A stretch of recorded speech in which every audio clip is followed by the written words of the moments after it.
It's KGB Live Show. We gon' set it right. Live Show. We only tell the truth. Live Show. We gon' set it right. Live Show. The true straight way. Straight from the scripture. Straight way. To you straight, no chaser. The true straight way. Straight from the scripture. Straight way. To you straight, no chaser. The true straight way.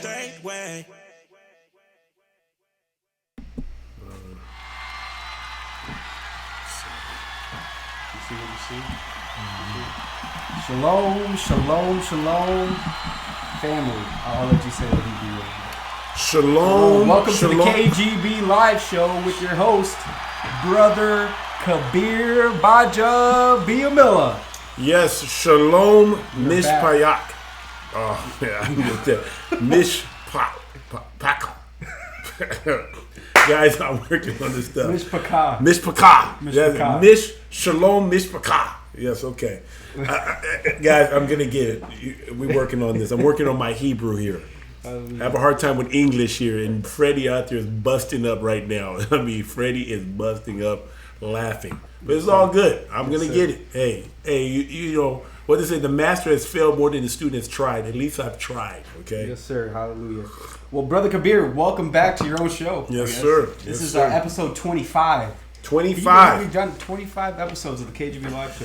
I've done that, and I've done a lot of live. You know when this started? When this started by just reviewing the debate. The debate. Oh yeah, We this is reviewed when the it started. debate. Yeah, We did that's a what live started review it. of the debate, and then we got so many good responses that we actually made it a thing to do an actual show out of it. So Yes, sir. now it's progressed to this level. Soon, guys, guess what? You see this cup. Eventually, you're gonna see a cup, and it's gonna be the KGB Live Show cup, and we're gonna be getting our winners of the last time we had people come up with who I was impersonating. So we're gonna get them a KGB Live mug, right? Yes, no, just for the winner, and then the rest will get T-shirt. Yeah, for the number one We're winner. still waiting on that. Obviously, stuff Address. like that, it's custom made. Takes a little bit of time. It takes some time. So we'll get there, guys. we're gonna So get there. I think it was Sister Aya.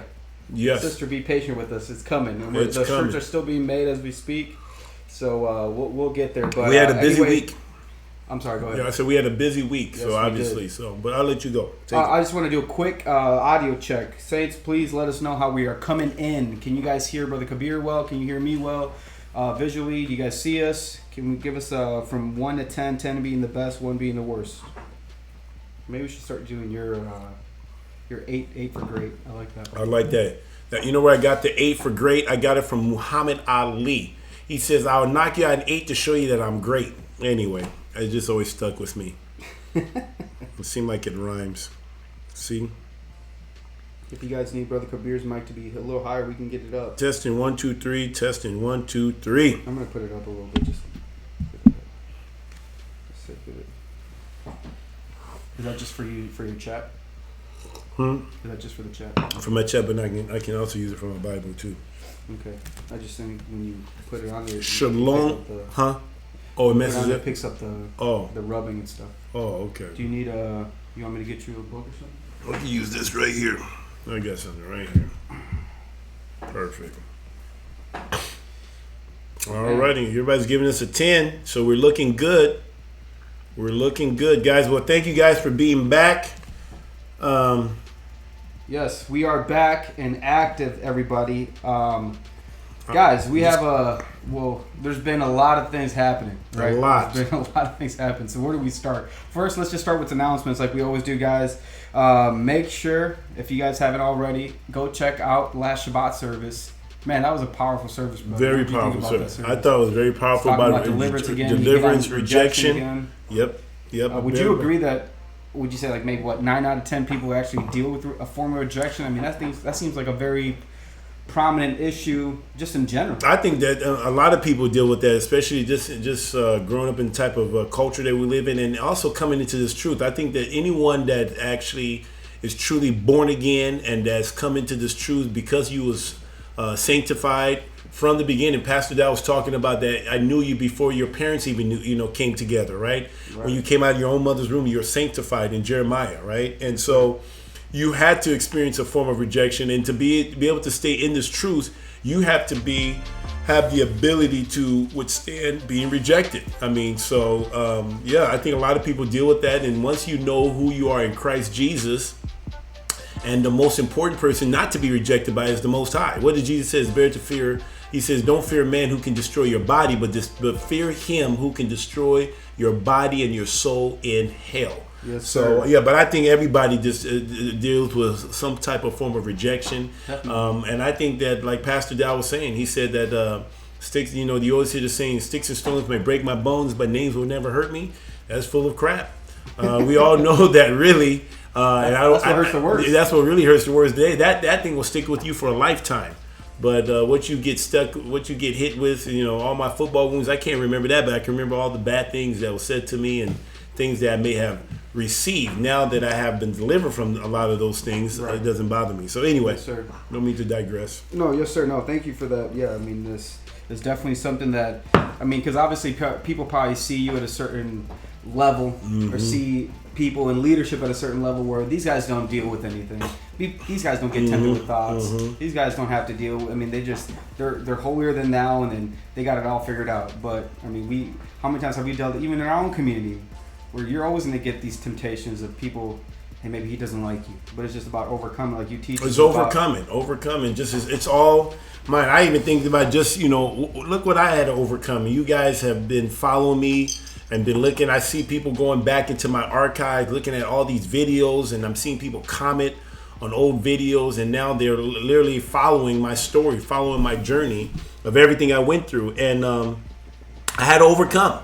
I mean, that was to me, that was the highest level of rejection, to be rejected by a woman that you made a commitment to death do you part. You had children with this woman, and to be rejected by her, and to also be rejected by the community that said that they love Jesus, they follow the Bible, and to be rejected to people that you spend time, money, energy, and to be rejected by them, it was tough. But guess what? The most important, but I did not forget my first love, and the person I fear to be rejected the most now is the Most High. I don't fear being rejected by men anymore. I fear more being rejected by the Most High, and I know, based off of this past week and just enjoying this week, that the Most High has favored me. He has given me favor. I have found a good wife, and he says anybody that finds a wife finds a good thing and finds favor from the Most High. And so, guys, I tell you, it's it's so beautiful. I've gotten calls. I've gotten calls from people in my past siblings. I've gotten people communicate me on all type of platforms. People reaching out, and I think that when I think about people reaching out, it's amazing. The scriptures is being fulfilled right before my very own eyes. I feel like I'm walking out the scriptures right before my very own, in my own life. I'm walking out the scriptures. So anyway, I mean, I don't know if you have any announcement or anything like that, but yeah, we can wrap it up. So guys, we can get into the show here in a little bit.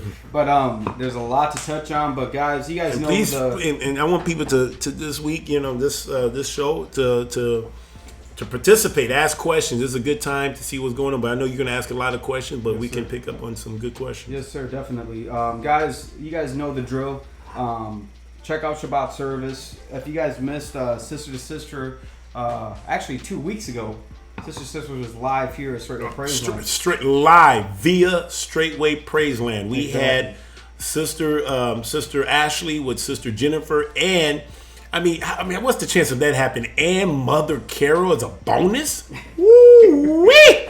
Man, here at Straightway Praise Land, it was an honor. You guys don't even know. That show was an inspiration for me to understand. I understood women. I thought I knew about women from watching Mean Girl. But to have Sister they told all the goods on how wicked, they snitch and talk about how wicked a woman is, how wicked a woman can be.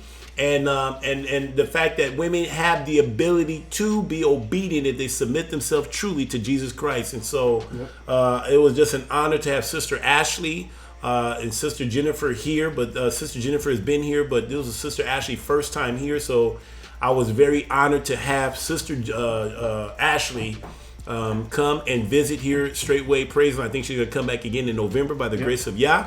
And I hope she can bring her master, Deacon Bell. I would love to have Deacon Bell needs a break. I know it'll be hard for him because Deacon Bell might kick us out. He may kick us. Hey, shut it down. Hey, Deacon. We may kick you out. But we would love to have Deacon. We would love to have Deacon Bell here and his family, his children. I would love to host him because he is truly a laborer. Yeah. And he labors. He shows a lot of labor of love here in this ministry. So yes, anyway, hallelujah. Guys, go check it out. Check out that last, live show from the sisters. Them being live here from Straightway Praise Land. So, am I missing anything else? The brother segment. You guys know that it's every Sunday at 6 p.m. as well. Make sure you guys go check that out. And if you haven't already. And this will be a good transition here, brother. But, man, your wedding, brother. Hallelujah. Man, that was a powerful scenario. If you guys missed it, go check it out. If maybe Brother Freddie, if you can find a link and put in the chat of the wedding video or one of the moderators on there, go check out the wedding video. If you guys have not seen it already, most likely you guys have, but if not, watch it again because it's such a beautiful setting. It's a non-traditional wedding. I gotta say, I really have to give all praise to the Most High for for allowing me to be a part of this kingdom, to be able to be part of a beautiful ministry led by Pastor Charles Dow Jr. The elders and the teachers that are part of this ministry that has created an environment for us to be able to be commandment keepers, to be able to love Yah and to love our brothers and sisters. And I just want to thank Yah. I mean, when you look at that wedding, I was telling Bree, I've watched it like maybe 10 times. The editing. I don't know how many people can have a wedding. I don't know how many people can say that their wedding had that type of footage. And I have to give praise to my brother DeJerry, my brother here, brother David, who's behind the scenes. They worked hard, tirelessly, up to midnight, past 2 o'clock, trying to put this together. All I was doing is cracking the whip. Let's not lie. You caught me in a weak moment. I was in my feelings. I was tired.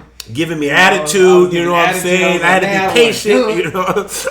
But no, my brother was very patient. So I thank you, brother, for being patient with me. But I wanted to get it out there for you guys that have been following me. We were doing it, and then We had some issue with the live feed, and I'm glad, everything works out for the good of those who love the Most High. So it was perfect because now you guys got the best scene of the whole thing. It was better for them to see the edit. It made it feel like they were actually there instead of seeing like they were from the outside. Exactly. In, yeah. So I really just thank my brother, brother David, for putting that together. And also shout out to brother Shannon because he helped with brother Shannon helped with footage. Brother Shannon, he did a great job. All the footage where you see above it. I almost want to say we're the first people to do a drone inside of a gym. Inside of a gym. I've never heard that before. It's like it was. I think we revolutionized. I don't know if anybody's ever done that, bro. So we had a team of people.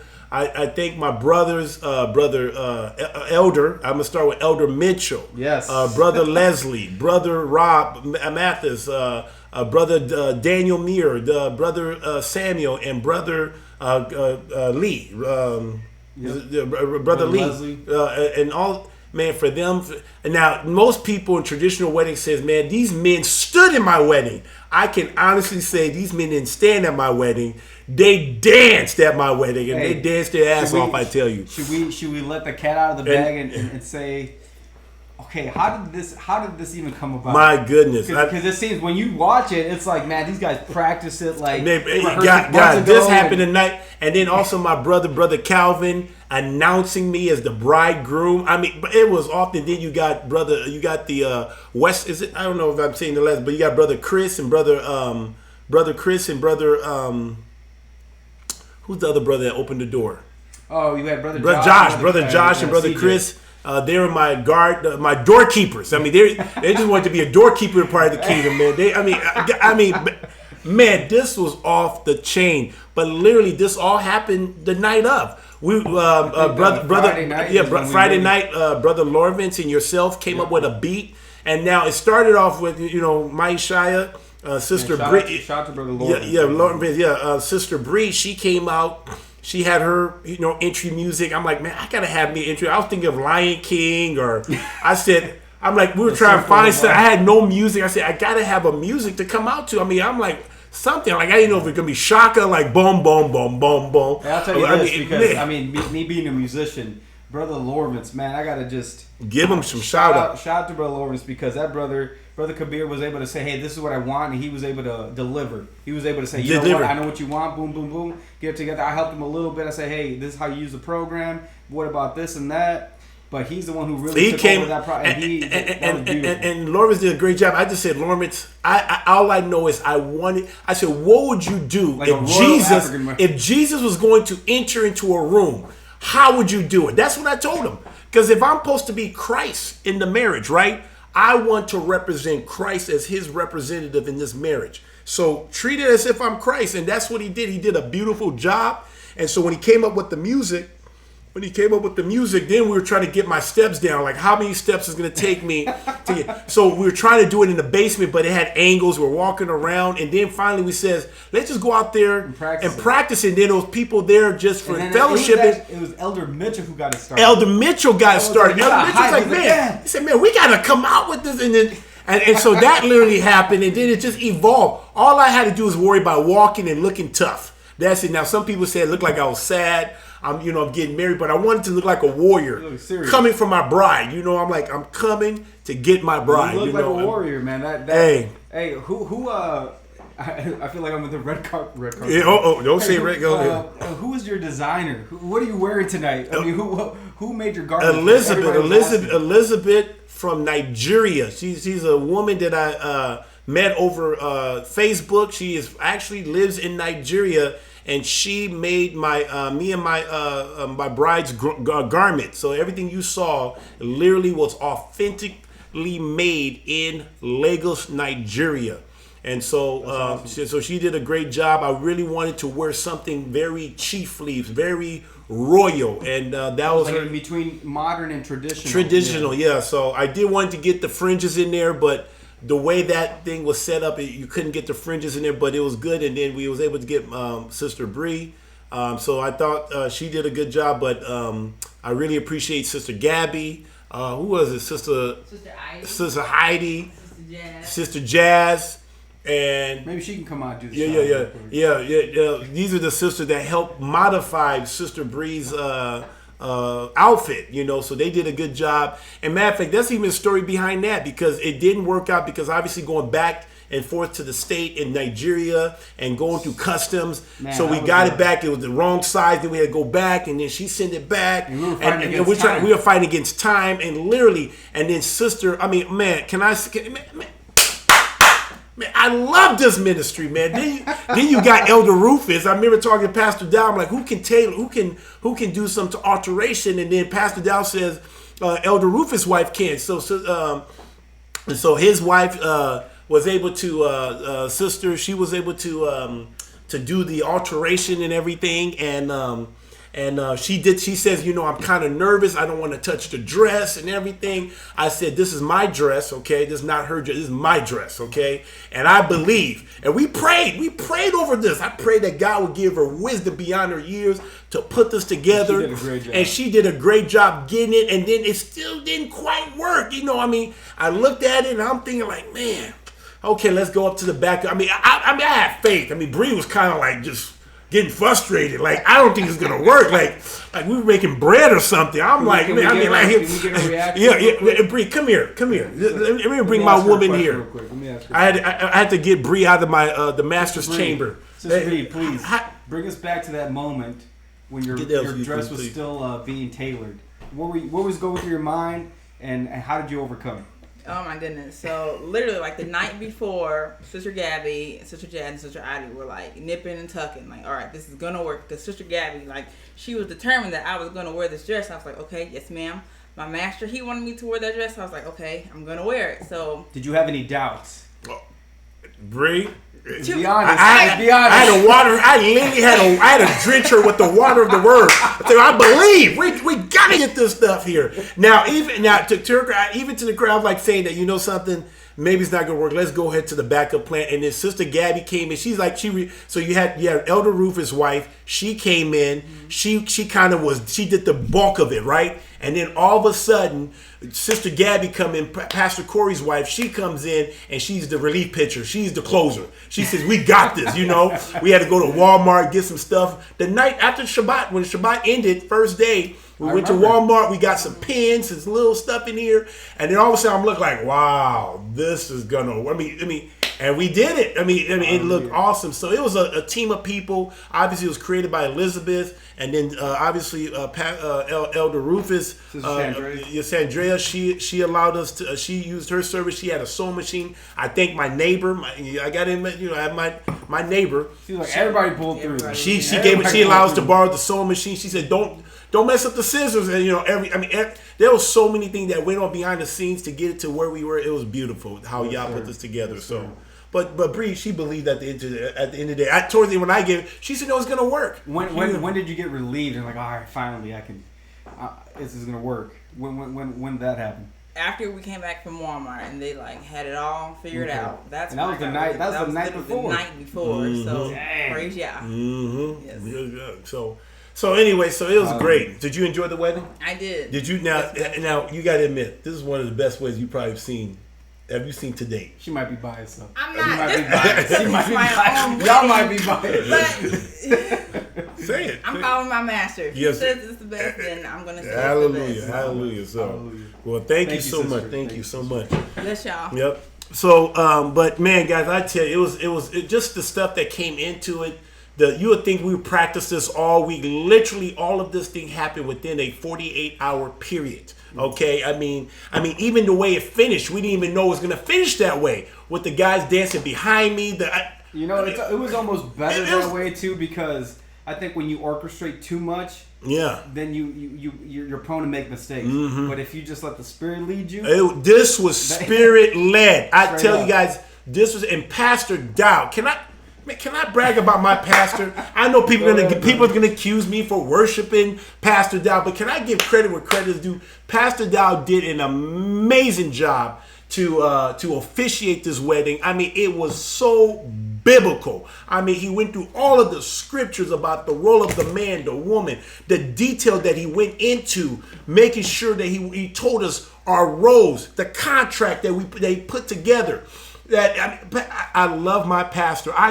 This is such a beautiful ministry. Like, I mean, when I think of my marriage before, I built my marriage on sandy ground. Now I can honestly say that this marriage with Sister Bree has been built on solid ground. I mean, there's so many people involved. People travel from all over the United States to be at this wedding. And I know if I would have invited everybody from Straightway that have been following me, I know they would have came. And so I just say, man, Pastor Dow is just an amazing pastor. I'm thankful that we truly have a Jeremiah 3:15 pastor. We really do. Everything that I know as a man, as a husband, Pastor Dow has helped me to grow into this position. So, guys, I got to tell you guys, I mean, it was Pastor Dow did an amazing job officiating, and it was biblical. If a Christian watch it, they could. I mean, I can't even tell you all the calls that I've gotten from people that says that, man, if I ever get remarried, it's gonna look like that. I mean, no one can deny.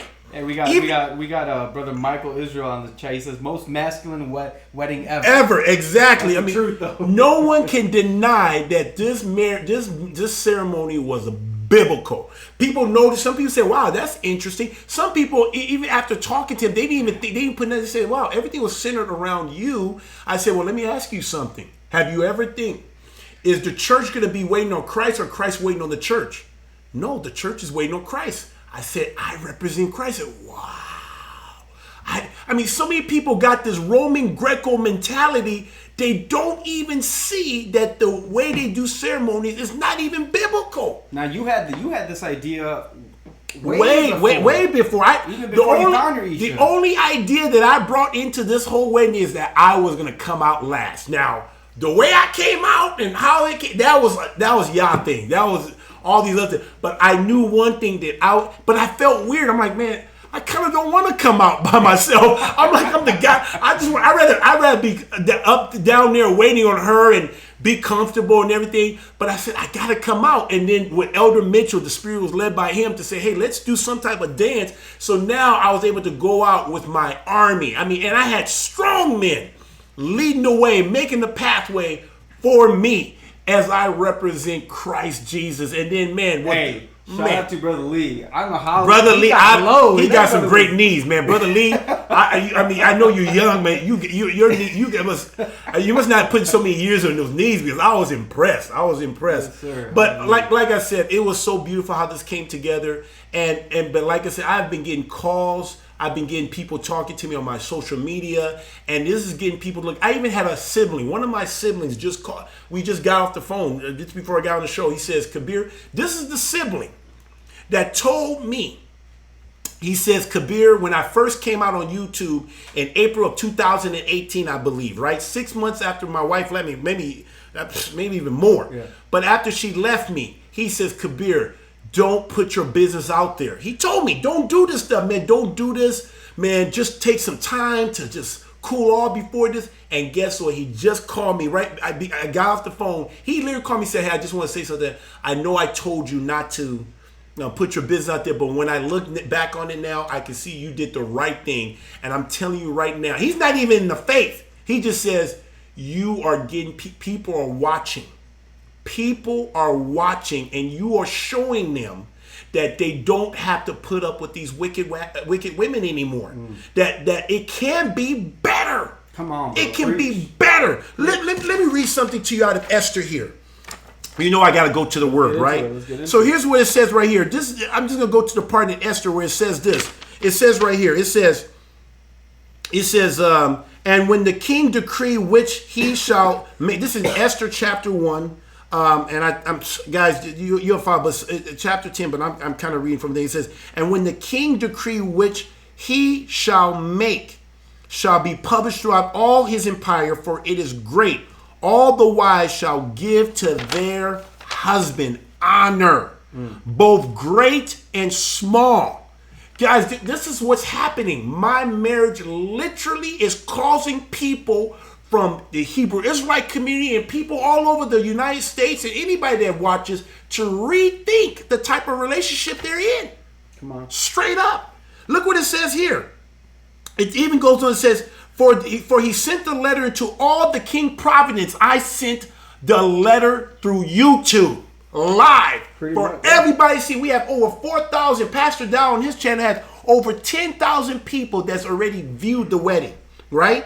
It says, probably according to the writings thereof, and everybody after their language, that every man should bear rule in his own house, and that it should be published according to the language of every people. Guys, I'm telling you, this wedding is going across, it's sweeping across America and all over the world, where people are looking at this stuff and they're blown away to see a beautiful black woman. Even with the foot washing, people told me, man, that scene right there is beautiful, to see a black woman wash a black man's feet.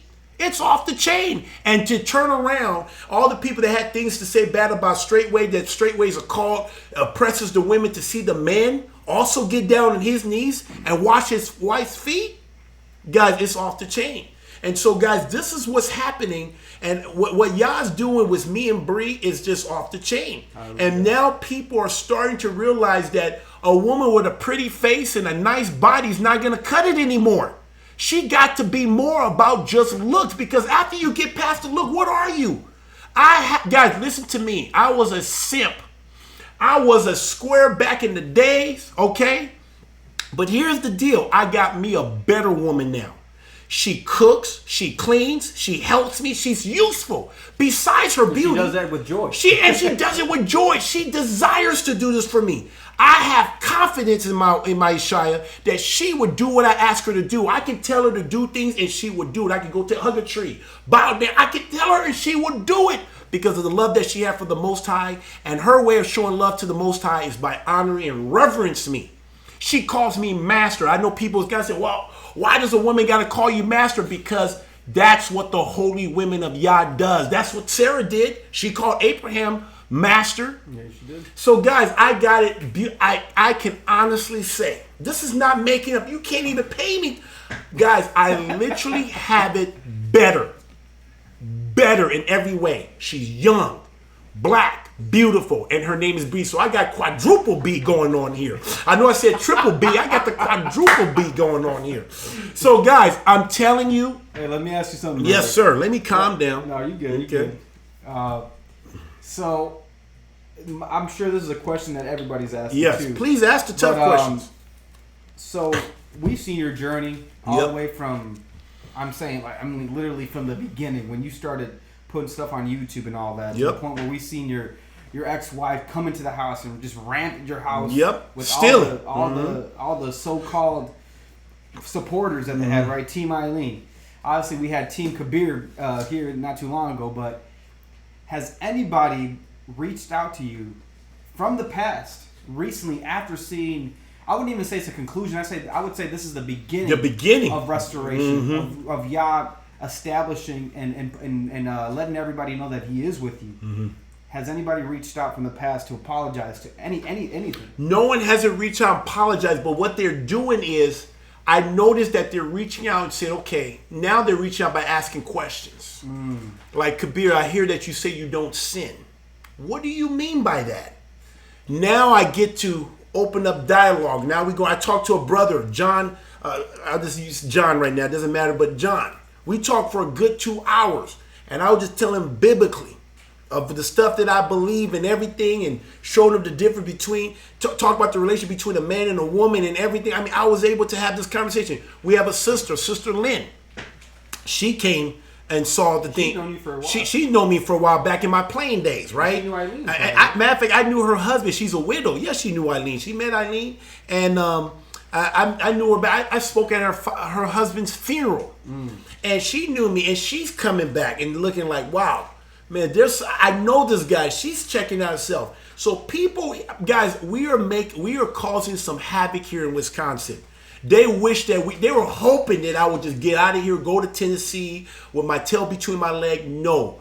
Pastor Dow called it out. He said we are going to build it. We're going to have a community here in Green Bay, Wisconsin. Yes, and damn it, it's happening. It's here. It is here. And it's growing. Yep. It is growing. It's growing in leaps and bounds. We're trying to prepare for growth. We're trying to catch up. We're trying to catch up. And so people are hearing because they're seeing that this is biblical. What Christianity teach out there is not biblical. And people are starting to see. And because I exist, Because I can get up here on YouTube and speak truly what's in this word, I'm making people think. I was even able to talk to this guy because he's a Gentile. He even thinks, he said, I'm a Gentile.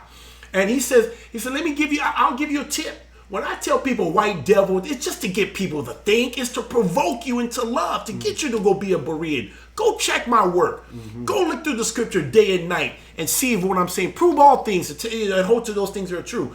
But I said, but he says, it's interesting. Now that I'm talking to you, I can see that you truly, genuinely are like love Jesus. Like it's passionate. Yes, sir. But he was going off of rumors or when you don't talk to somebody, it's easy to build this imagination of what this person is, but he's starting to see like I see.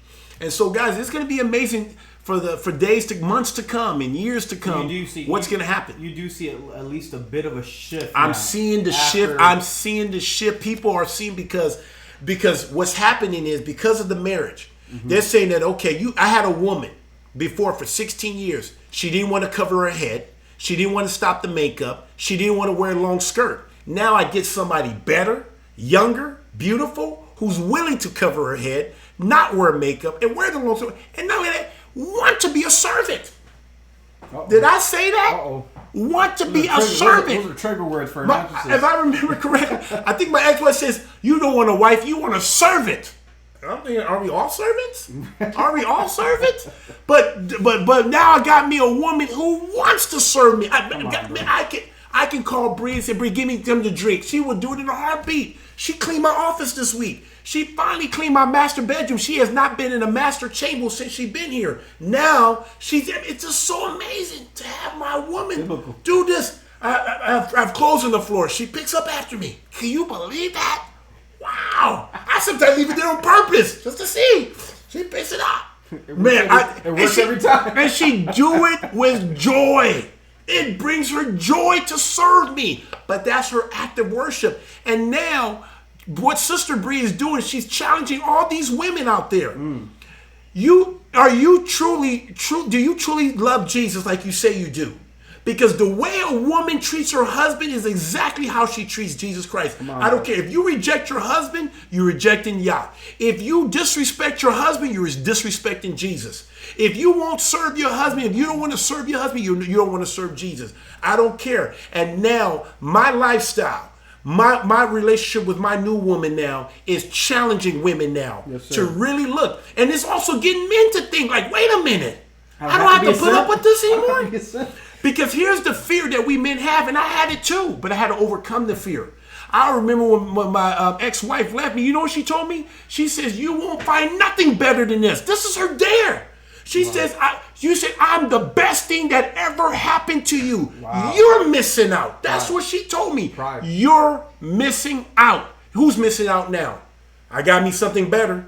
I can't think of anything in Christianity that I'm missing. I can't. The only thing that's left now is children. Yeah.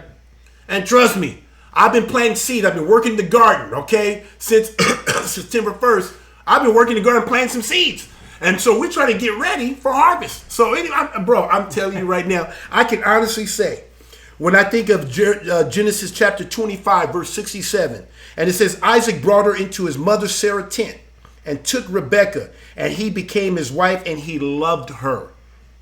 And Isaac was comforted after his mother's death. Guys, I can say I was comforted on September 1st. After everything that I've lost, it came to a conclusion, and Yah has given me a beautiful woman who loves her, who loves me, and now I'm comforted. And it's just the beginning. It's just the beginning. But the part that's exciting, my desire that's always been, even when I was in Christianity, I just want to be an instrument for the Most High. I want to be used for the Most High. And now I have an opportunity to really be used as an instrument for the Most High to inspire other people to wake up to the truth, to be able to look at their marriage totally different, have different standards. My woman says she loves me, but she's not obeying me. So now this is an opportunity for people. So now people are getting a real taste of what it truly means to love Yah. A lot of women are not going to make it to the kingdom. A lot of women are not. And now I can talk to men and say, men, do you think could you honestly say your wife would do what you, I mean, when I ask these men, you know what they tell me, David? These men say, nope, she won't do that for me. No, she won't. Speak on that, because I think what people really don't realize, because they even, let's for example, right?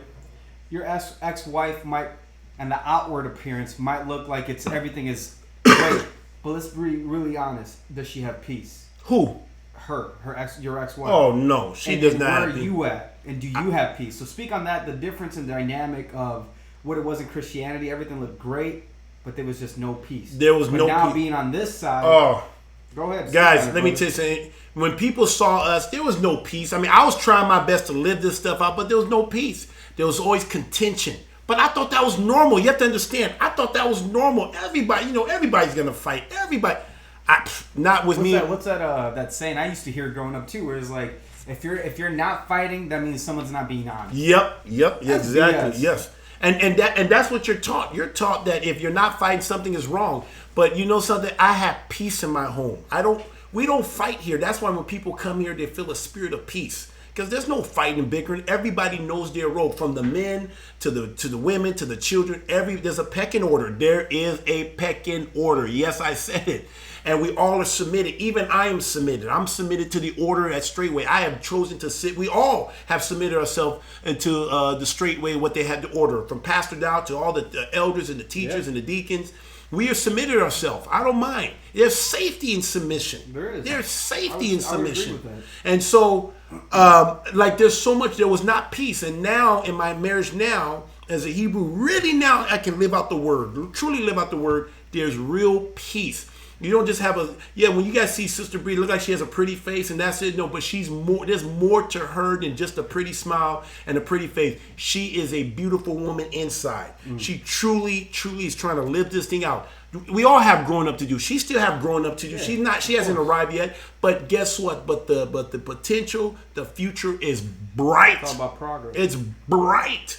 And she's so moldable and teachable and coachable. I'm looking forward to her. And I told her, I said, Bree, you're gonna do some amazing things. You're going to inspire people. Hallelujah. And teach people what it really means to be a holy woman of Yah. And the beautiful part of it, Sister Bree had women who's gone before her. She got people like Mother Carol that she can now go to and learn from and grow. And because Mother Carol had to go through all of this stuff by herself. And now Sister Bree have somebody like a Mother Karen and Sister Ashley and Sister Jennifer and other sisters and that she can go to and learn who's gone before her. So God, I'm telling you guys, it's amazing. I'm just excited about what Jesus is doing. I'm just excited. Hallelujah. Yes, sir. Brother, speak on the extent of just where are you at in terms of just concluding. It's not even, I don't want to use the word concluding because it's just the beginning, right? Mm-hmm. But, brother, you've been through a lot. Yeah. Pastor even said it during the officiation where he said, our brother's been through a lot. And I think everybody was just about to cry there. Yeah. But how are you taking all this in? Like, where are you at mentally in terms of seeing how Yah's fought for you, so on and so forth, and where is Brother Kabir today now that the wedding's passed? Where are you today? This morning, I got up this morning and I had to pray because sometimes when you're seeing Yah's blessing, I mean, you clearly see that Yah is for you. You could get a spirit that wants to get complacent and say that, man, I've arrived and it's it. I can kind of let down a little bit. But I said, no, I don't want to stop thanking you, Yah. I said, I was thanking him for my marriage. I was thanking him for Pastor Dow, for Straightway Truth. I was thanking him for Straightway Praiseland, my family here, with my community here. I was just thanking him for everything they've done. I was thanking for him for being so gracious to open my eyes and to open my ears so that I can be able to see and hear. I mean, to be able to look at this book, to literally look at this book to say that my life, I can literally relate to the words off of the pages of this word. That these are no longer just words in a book, but it's actually come off and it's part of my life now. I couldn't say that when I was in Christianity. It was so much contradiction going on. Now I'm in a ministry that literally encourages, provoke you into walking into His Word, to studying the Word, to live this Word, in every aspect of it. And so I'm just really thankful. I'm thankful that Yah has been faithful. I am a testimony. The reason why I put this out here is not to be braggadocious, but I am bragging. I want to brag about the testimony of Yah. I am just an example of what Yah can do if you put your trust in him. He is faithful to his word, to every single word, every tittle, every dot. He is faithful to it, guys. If you trust him, no matter what, I went through hell. I experienced something that I can see why people will want to take their life. But thank Yah. He brought the Calvary in. He brought Pastor Dolly. He brought other people in to encourage me to stand in and to hang in there and to fight the good fight. And I'm glad I lived and stood the test and be able to now experience this stuff. But it wasn't just for me, David. Yeah. But this is for all you who are watching this thing. For people who are going through the same thing that I'm going through because they took a stand to start keeping the commandments of Yah because they came into the truth. People, if Yah can do it for me, he can do it for you because these words are not just for KGB. It's not just for Brother Kabir. It's for all of us that has faith in Jesus Christ. Yes, sir. The persecution will come, but the blessings will come too. He says not only in this lifetime, but in the next. He's not saying, okay, the typical Christian, oh yeah, well, when you go to heaven, you can. No, he says you're going to experience it here in this life. Come on. And that is a bold statement from Yeshua HaMashiach. He says, whatever you gave up, you lost house, wives, children, mother, father, brother, sister. He says, whatever you lost, you'll get it back 100-fold, manifold in this lifetime. You guys saw Yah come in this lifetime for me within 2 years span. Yeah. Of my ex-wife leaving me, and you seen him restarting the restoration process. You're seeing it, and I'm gonna let you guys in and seeing the restoration period. So guys, I'm excited. I'm really just thankful. I'm humbled because who am I? I'm just Kabir from South Central Los Angeles. Who am I that Yah will be so mindful and to choose someone like me for such a time like this? I'm humbled. I'm truly am humbled. This is not something like, yeah, I'm the man. No, this is a humbling, because it's frightening. Because if I mess up after all that he's shown me and try to go back to this wicked world, or man, it's a fearful thing. Yes, sir, it is. So I'm humbled. I'm so humbled, and I can see the writing on the wall what Yah is gonna do in this marriage. There's still going to be challenges. Of course. But guess what? We're going to keep pressing on. And it's encouraged me to have faith in other things that shows up. When other obstacle comes, it just reminds Kabir, remember what Yah did for you. Mm-hmm. When your wife left you. When your children left you. When the community abandoned you. He was there for you. You don't think he's going to take care of you now? Are you? I don't want to be like Israel. When they doubted God after he opened up the Red Sea and was able to provide for them, they still questioned him. And guess what? I would even sit there like, how can he do that? How can, after Yah has done such an amazing thing like that, to open up the Red Sea, guess what, guys? The temptation is there because I've experienced it. I experienced when things are kind of feeling tight, the market goes down or something. I sense the temptation to murmur and complain. I've sensed the temptation to doubt Yah. But I can go back now. I don't even go back to it, but I can say, yeah, look at Straightway Praise Land. Look at my brothers and sisters here who are here. Why did they here? Because of Yah. Pastor Dow. Why is he? Because of Yah. He led me to Pastor Dow. Yeah. So I know it's a long-winded question, answer, but that's where I'm humbled. I'm just enjoying the moment. And I'm enjoying. It's good to be married again, but this time, not again, but to be married in a biblical sense. Let's be honest. It almost feels like the first time, right? Yep. I mean, because just the order. I never had so let me ask you this, and if you don't have anything else, we'll go to a quick break. Like, people ask some questions, and we'll come back. Mm-hmm. But let me just ask you one thing here, real quick. What's next? So now that you're married, what's next for Brother KGB or Brother Kabir Gbaja-Biamila? What is your vision for your family, without giving too much detail? Yeah. Just obviously it's biblical. Be fruitful and multiply. So just like a good farmer, I'm trying to plant seed in good soil. I think I got some good soil here, and I'm going to plant some seeds and hope to have a lot of children. To continue to lead Straightway Praise Land, continue getting more property to be able to house more saints and start doing the farming thing. So it sounds like you're doing the opposite of what they wanted you to do. They wanted you to leave. Yo. And now you're expanding. We expanding. We have to expand because we're growing. We can't contain it. There's people that want to be a part of this stuff. You got people traveling. You got people that want to be a part of this community. Who travel every Shabbat. Take the Greyhound before the Shabbat. Yeah, before the Shabbat, but yeah, for the Shabbat. So so we're just gonna continue. Just we're gonna. Like the word says, it says, occupy until he returns. So we're going to occupy. We're going to continue keeping the feast at Straightway, Tennessee. And we're just going to continue following our pastor. I'm going to continue following Pastor Dow as he continues to follow Yeshua HaMashiach. And just continue to do deliverance. We're going to really look into deliverance for our ministry. Really dig in there deep to prepare the brothers and sisters here so that when growth do come, that we got our stuff done. Now we can help other people come into the ministry. That's good. Yeah, we're going to have the proper tools to be able to help those people to be delivered so that we can be assets to the kingdom and not liabilities and always always having problems, but now we're looking to serve instead of looking to be served. Yes, sir. Ask not what your what did I say? What your community can do for you. Ask what you can do for your community. Right. So I mean, that's the new thing we've been saying, a community team. Community team. I know that's the new thing. But yes, so sir, that's you don't have anything else?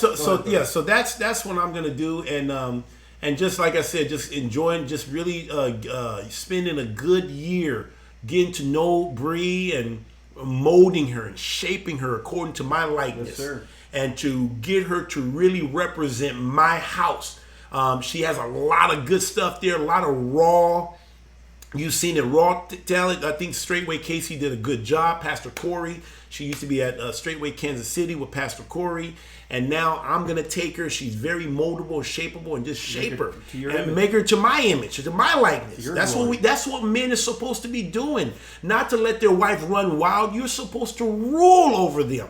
So I'm going to rule over her well. What did it say? It says that every man should bear rule in his own house. So I'm going to rule over her and shape her and mold her so that she can be the glory of she represents my glory. And so when people see her washing my feet, submitted to me, calling me master, she's representing my house. People can sit there. You got these wicked women sitting there saying, why do you need a woman that young? Or why does she have to call you master? See, that's the spirit in them manifesting in them because it's showing how wicked they are. She don't have a problem with it. She wants to call me master. She wants to do my desire. What does the Bible says? That your desire will be unto your husband and he will rule over you. I even asked Bree. I said, Bree, you're a beautiful woman. Why don't you just go out? You can be a model. You can get any man you want. You don't have to be submitted to anybody. What does Beyonce say? It's whose world is it? Girls. Who rules the world? Girls. And guess what? She doesn't want to have anything to do with it. She said there's nothing out there. It's just you have no peace.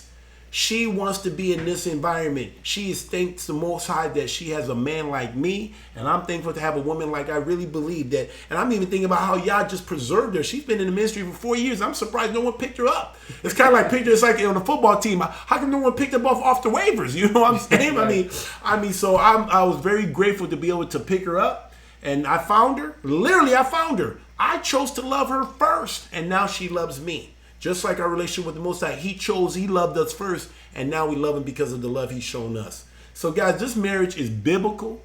I mean, you read the words, and that's what we're living out. And if anybody has challenges or questions, please show me in the word. Just show me in the word. If you can Bible it, I can believe it. Yes, sir. Hallelujah. Well, we'll go on a quick break here then, Brother Kabir. We'll let some people ask some questions. Yep. And Saints, unless you have one last thing to say. No, I'm good. Okay, we'll take a quick break here, Saints, and we'll get to your questions here. Give us 1 minute. We'll be right back and enjoy the music.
We are back, Brother KGB.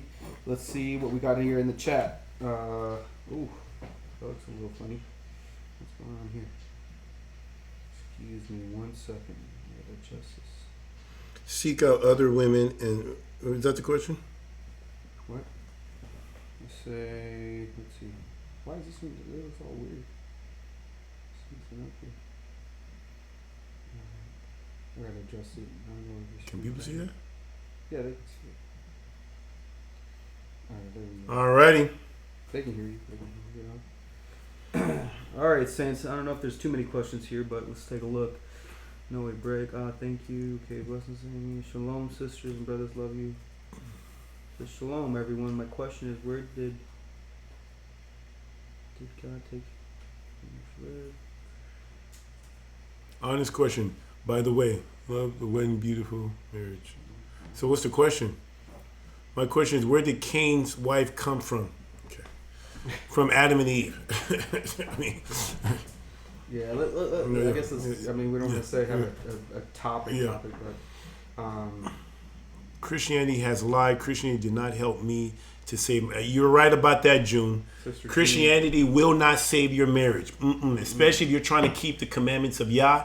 They will literally destroy it. When it's going down in flames, they'll literally throw gasoline on it. Not water, gasoline, and just watch the thing lit up on fire. Seriously. So, can you see the chat on your phone too? Yeah, I can see it. Yeah, I can see the chat. What's the next question here? Wicked women call their husband dogs. Heck, not. Doesn't look like too many. Okay. Hey, I wanted to. Okay, I wanted to. While we're looking for some good questions out there, let me fill in the time here. I wanted to talk about something that was so interesting. I had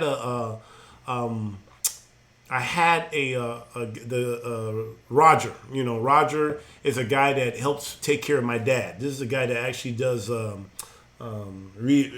therapy for my father. You guys know that my father lives with me, and I invited him because I've known Roger for over 10 years. I mean, he's ever since I've been here, Straight at Praise Land, he's been helping me to take care of my dad. So we've been through a lot, and he says I'm probably the longest customer he's ever had. You know, because usually the type of line of work he does, they die. You know, I mean, you have for sure. Yeah, he worked with elderly people. So I've known Roger. So obviously you get to know people. He's been in my house. He has the code to go in and out of my home. So anyway, he's been around for how long? 10 years. 10 years? 10 plus years? 10 plus years, yeah. 10 plus years. So anyway, I asked Roger. Obviously, I did invite Roger to come to the wedding, and I told Roger, you know, he wanted to obviously bring his wife. That he, you know, and I said, Roger, you know, we do require women to wear head cover and long skirt. And Roger, you know, no question, he says, okay, he wanted to respect the customs, and his wife, I don't even think she's a religious woman, you know, from what I pick up on, but nice woman, and these are Gentiles, or what you would call Caucasian people, and they're not even part of the faith. Yeah, they're not even part of the faith, but they wore the head cover and came. We had some other people, but I just want to use this as an example here. And so early when I was courting, I don't know how you would call it, but as I was courting Bree, and I met with her family, I met with her mom, her grandmother. I traveled all the way to KC. Met with her family, grandparents, aunties, sisters, godmoms. I mean, I met. It was all women. I was the only man. I mean, I was literally around the table. I was surrounded by women, and they were all Jezebel, straight up. And I lived to see another day because I'm a man. But here's the crazy part. So I told them. So once they knew that Bree has made a decision to be my woman, to be betrothed me, they knew. So they said, well, when is the wedding? And we told them, we told them it was going to be sometime in September. I mean, obviously with the date September, but they said, so how do we supposed to dress? And we said, well, I do want the women to wear head cover and to belong. They said, oh man, they were literally manifesting. I mean, grabbing. One woman said, I got to show some cleavage. I mean, I can't. I mean, this is an old woman in her 60s. Was she 60? 60-year-old woman still wants to show her cleavage. What in the world? I mean, wearing weave, hair dyed. I know it's not real. Trust me, I just know it's not. It was just, you know, these are black women. So anyway, they refused. They literally refused to come.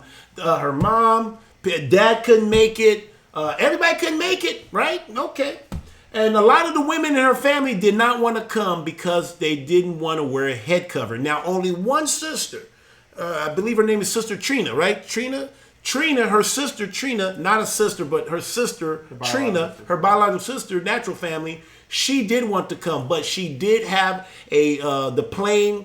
They canceled some flights, and she was gonna miss it completely. Like she wouldn't even be here today. It was not acceptable. She was highly pissed off. Like, she personally said, I want to talk to your husband. I want to talk to Kabir. She talked to me. I got to talk to her for the first time. She was hoping to meet me in person. She wanted to be here. She's the only person that I'm aware of that wanted to be here for her sister. She told her from long ago that, Sister Bree, come here. But she told her long ago that, hey, when you get married, I will be there. I don't care. I support you as long as you're happy and everything like that. But listen to this. But another sister of hers that was going to go with this sister that wanted to be, because she found out that the plane got canceled or delayed or whatever, the other one literally purposely canceled the flight. This is off the chain. I mean, how do you pay for a plane ticket and just say, I'm not going? I'm not going. Sister ain't going. I ain't going. Literally wasted money. That just blows my mind. Well, not that she missed the flight, she purposely missed the flight. Guys, do you hear what I'm saying here? This is crazy. Okay? And I got money and I wouldn't even do that. I'm like, man, we're gonna make this flight. So then I'm thinking to myself, you guys say, where am I going with this stuff?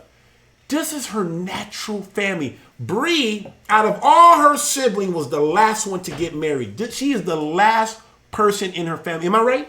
Yes, she's the last person to get married, and no one came to her wedding. Not one single. And everybody you saw at the wedding, 90% of the people that was at the wedding, or maybe 80% of people at the wedding, was all from Kansas City.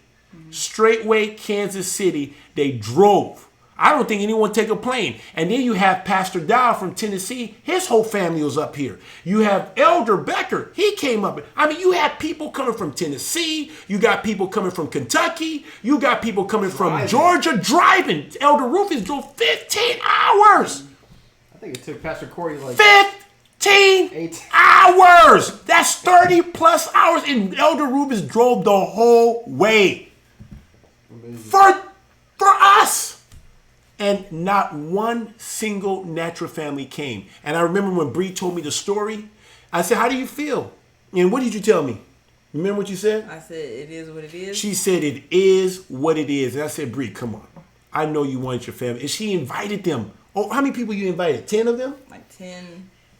She invited 10 people, not one. And then you know what I told Bree? I said, Bree, guess what? Your real family are the people that are here. This is your real family. When shit hits the fan, guess what? Your natural family is not going to be. They say they're going to be there. That's bullshit. They're not. But straightway, they will be there. I can testify. They will be there in droves, and they will be there. If I did something stupid to her, trust me, I wouldn't even want to do anything because I know I'm going to have to deal with the Most High, let alone dealing with straightway. I got to deal with the Most High and straightway. I mean, I already know that, and then vice versa. And so. Guys, I'm telling you, and so the part that blew me away is you have Roger, his wife, who's not in the faith, not a religious person that I'm aware of, not a person who read the Bible, but she was willing to put a head cover over her head. I don't even think she's necessarily what you would call a submitted woman. I mean, she's a typical American woman. And I said, Roger, why did your wife do that? She said, because she wanted to respect our customs. That's crazy. That is amazing. I mean, and I witnessed it, so I heard her say it and too. This is a white woman. I'm just saying, just trying to give you guys, context here. She's a Caucasian woman. Most black women, I'm getting used to this, by the way. They wear what they wear, babe. They go to bed. They wear a bonnet. What type of bonnet? Please tell them what they wear. Like a night bonnet. You go to sleep when you put a cap on your hair. For most black women, that's what we do. That's what they do, just to go to bed. But they can't cover their head for a wedding. They cover their head when they go to bed. And Mary probably never covered her hair in her exactly. life. And Mary, she's like, whoa, never. And she covered her head. And I only met her twice. This is the second time I met her. and she was willing to do that. And this is not even But even that, she had her skirt on. She had a skirt on, modest. everything. I mean, very respectable. And she kind of got a little weak there because she's an elderly woman and everything. And she even begged Roger, go back. And she said, no, I'll stay here because you're back. I'm going to be here for you and everything. But this woman said, hey, Joe, you go back and enjoy because I think even I know you're talking about her natural family, but I think Roger has probably shown you more honor and the whole time than your own natural family. Roger was willing. Roger actually filled out an affidavit saying my character because he's been in the house how I was a father. Roger has shown me. I gotta say I love that man. Love him too, man. That Roger is part of my family. He's kind of part of the family. Everybody knows him. Everybody knows Roger. Hey, Roger, and he's now gotten to know. I think he calls Sister Carisha K. Yeah, he calls K. Yeah. But Roger has. I mean, he's seen how we live. He lives. He doesn't mean he's actually reading the Bible. He says, Kabir, you have helped me to go to another level. He's reading the Bible because of me. And so I just want to thank Brother Roger for his support. I mean, even during that time, he still helped me out with my dad. He knew everything was going on, and but he helped me with my dad. Very honorable. So when I couldn't really focus, he was focused on helping me with my dad when he was in assisted living, and he still continues to come back. So, guys, all I'm trying to show you is that your natural family is not the person you should be with. Your true family are those who do the will of the Father. Come on, bro. That's what Jesus. He looked around. He says, "This is my mother, my brothers, who does the will of the Father." So, Bree, what do you want to say? Give a shout out. I'll let you sit down. You can sit in here. See, look at that. I'm a Hebrew man giving her my seat. Isn't that? But make sure you look at the camera system. Look at the camera. Tell people, thank people that you want them. Go ahead. Give a shout out to the people that that supported you. And everything, because this is a life change. If you want to just start off with just confirming what he said about your natural that they didn't show up, and then maybe just speak if you want to about what was that like for you not seeing them here, and then also just recognizing who your true family is. Well, of course, my master said my natural family, they were supposed to be here, but they didn't show up. It hurt a little bit, but the Father did show me that my real family is those who came to my wedding, which is Israel. So I do thank the Father for that. And I'd like to give a shout out to Pastor Corey, Sister Gabby, Sister Heidi. I thank you all, Straightway Kansas City, for attending our wedding. And then Pastor Dow, of course, Mother Carol, Sister Summer, and Mama Nelly, of course. Mm-hmm. Elder Rufus. Oh, Elder Rufus. Everybody, thank you all for coming. Hallelujah. Anything else? Let me just ask this real quick. You're saying thank you, but why are you thankful? What's the reason behind me? Who is Pastor? Because people don't know. Mm-hmm. Obviously, people who are coming in, they don't know Straightway. So who was Pastor Corey to you, or who is he still to you? Just give a little bit of context on why you're thanking these people. Well, Pastor Corey, he was my shepherd, my first shepherd when I first came to the ministry, and he's like a father to me as well. Of course, Pastor Dow. We all know who he is. He was introduced to me back in 2015, so I thank him as well for leading me into the faith. And Sister Gabby, she is full of wisdom. I thank her a lot. She has taught me a lot, being a woman, how we're supposed to be as well. And I thank my master as well for just choosing me. He didn't have to choose me, and I thank him for that. So, hallelujah. Hallelujah. That's it. Anything else you want to say?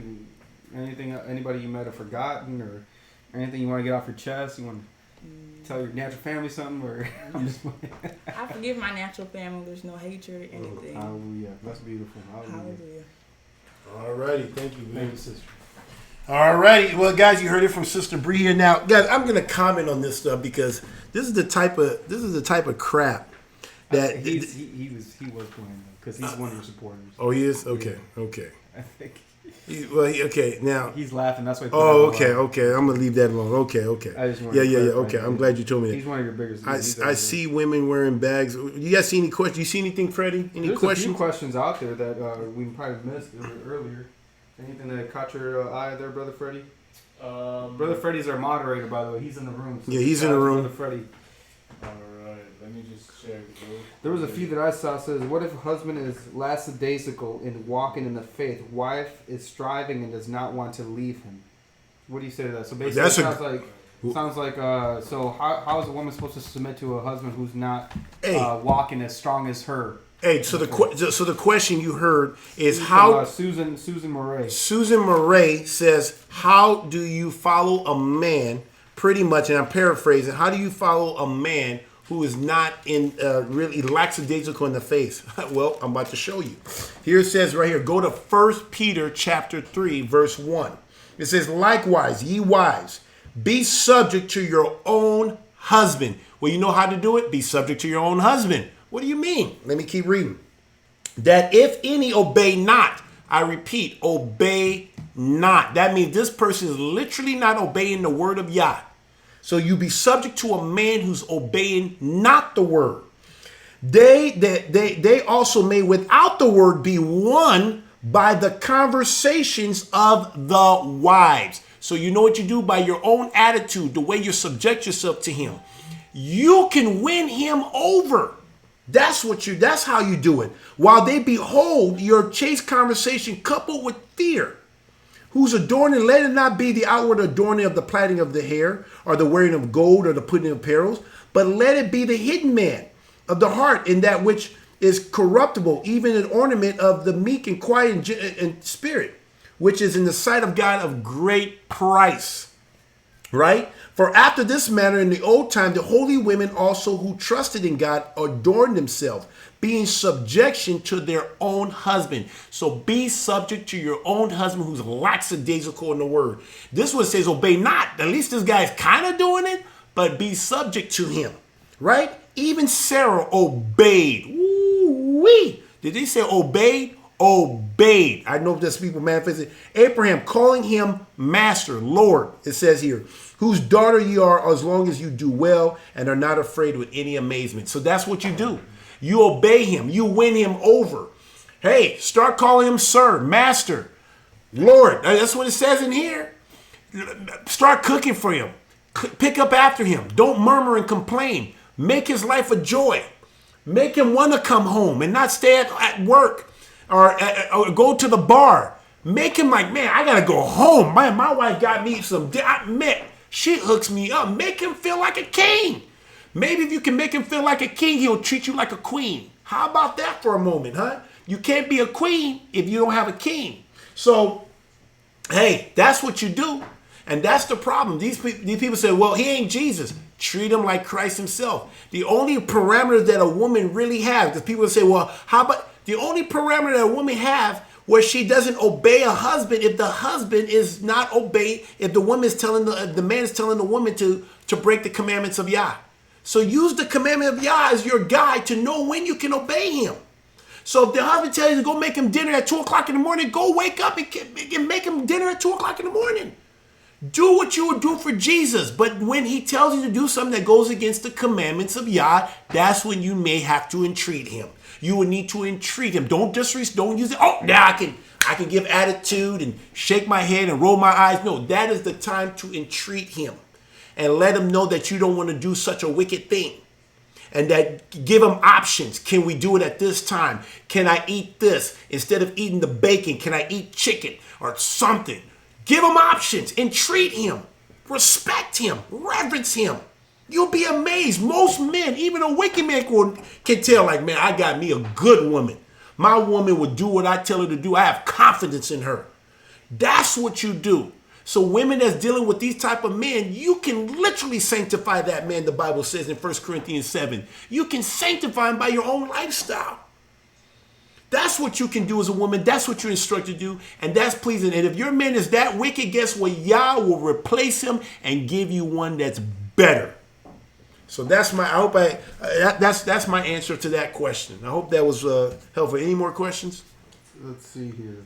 So we obviously got a lot of new followers or watchers. Okay. And a question coming up is, how do I join straightway?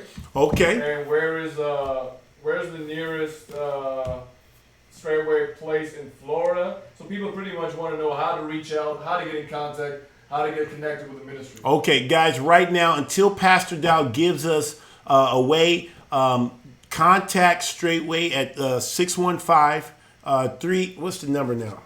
Well, 615-688-688. 0. It's on the bottom. Yeah, of the look screen at the right bottom of the screen. Oh, yes, right here at the bottom of the screen. But you can email us at the KGB Live Show at gmail.com. Tell us your location, and then we can connect you to that person, or you can just call the number at the bottom of your screen, or you can look in the comment section. You will see the number there. But just call. Make yourself known. Call Blog Talk Radio. Pastor Dow has a Blog Talk Radio. You can call, make yourself known. Call the dining hall. And this is how you get connected. So it's just really just starting just fellowshipping with the people in your area. There may be somebody in your neck of the woods. So that's how you get in contact. And that's how you can, I guess, join. I mean, if you want to be a part of it, no one's going to stop you from being part of the kingdom. Yes, sir. Hallelujah. And then you guys also have the website, straightway.com. They have a lot of that information, too, on there. So they got the phone numbers.